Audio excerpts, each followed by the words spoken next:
13 ნოემბერს 74 წლის ასაკში გარდაიცვალა ცნობილი ამერიკელი მუსიკოსი, სიმღერების ავტორი და მულტიინსტრუმენტალისტი ლიონ რასელი.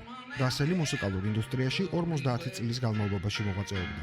ამ პერიოდში მან ითანამშრომლა ისეთ ცნობილ მუსიკოსებთან, როგორებიც არიან ბობ დილანი, ჯორჯ ჰარისონი, ელტონ ჯონი, ჯგუფი როლინგ სტოუნზი.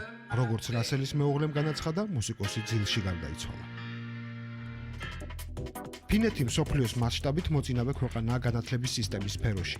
ახლახანს ქვეყნის მთავრობამ გადაწყვიტა საშუალო განათლების სისტემა მთლიანად შეცვალოს. ფინეთი ხდება პირველი ქვეყანა, რომლის სკოლებშიც მოსწავლეები ისეთ დისციპლინებს აღარ ისწავლიან, როგორებიცაა ფიზიკა, ქიმია, მათემატიკა, ლიტერატურა თუ ისტორია.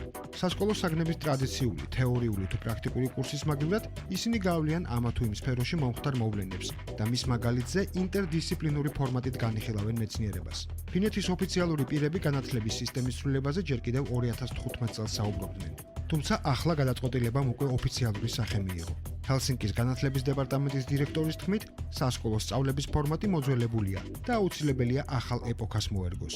როგორც ცნობილია, სასკოლო განათლების სისტემის ცვლილების პროცესი საკმაოდ ხანგრძლივი იქნება და 2020 წელს დასრულდება. მალე მაყურებელი HBO-ს დოკუმენტურ ფილმს სახელწოდებით More the Slenderman-ს იხილავს. ფილმი 2014 წლის მოვლენებზეა დაფუძნებული, როდესაც სკოლის მოსწავლე ორმა მოზარდმა გოგონამ თანატოლის რიტუალური მკვლელობა სცადა. როგორც მათ აღიარეს, მკვლელობა ფიქციური საშინელებათა პერსონაჟის ეგრეთ წოდებული სლენდერმენისათვის მსხვერპლშეწირვის რიტუალისთვის იყო გამიზნული. ფილმში აღნიშნული დანაშაულის დეტალები და გამოძიების პროცესია ნაჩვენები. პროექტის დახურული პრემიერა 2016 წლის მარტში გაიმართა, ხოლო სატელევიზიო ჩვენება 2017 წლის 17 იანვარს არის დაგეგმილი. 27 წლის კასანდრა დეპეკოლი პირველი ქალია, რომელიც მალე გინესის რეკორდსმენი გახდება პლანეტის ყველა ქვეყნის მონახულებისათვის. კონექტიკუტში მცხოვრება კასანდრამ მოგზაურობა 2015 წლის ივლისში დაიწყო და ამ დროისათვის უკვე 191 ქვეყანას ესტუმრა. მას მხოლოდ 15 მიმართულება დარჩა, რომლის გეგმაც მოგზაურს 40 დღეზე აქვს გაწერილი. ამის შემდეგ ის ოფიციალურად შეუერთდება მსოფლიოს რეკორდსმენთა სიას. კასანდრა დეპეკოლი საერთაშორისო ტურისტული ორგანიზაციის წარმომადგენელია. მან თავის მსოფლიო ტურს სახელიც მოუფიქრა და ექსპედიცია 196 უწოდა. 2016 წლის დეკემბერში ცნობილი ბრიტანული დუეტის The Chemical Brothers-ის ძველი ალბომები ლიმიტირებული რაოდენობის ვინილებად გამოიცემა.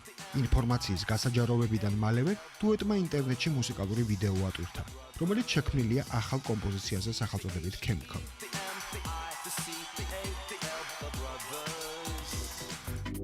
მეცნიერულად დასაბუთებული მოსაზრების თანახმად, შავი ხვრელი ძირითადად შთანთქავს კოსმიურ საგნებს. თუმცა ახლახანს NASA-მ უცნაური და იშვიათი მოვლენა აღმოაჩინა, რომელიც შავ ხვრელს სახელწოდებით მარკარიან 335-ს უკავშირდება. ტელესკოპებმა დააფიქსირეს აღნიშნული შავი ხვრელიდან ობიექტის გამოსვლის პროცესი. იშვიათი მოვლენა ძლიერი მაგნიტური ველით დასრულდა. მეცნიერების თქმით, შემთხვევა მკვლევარებს სამომავლო აღმოჩენებსა და მეცნიერულ განმარტებაში დაეხმარება.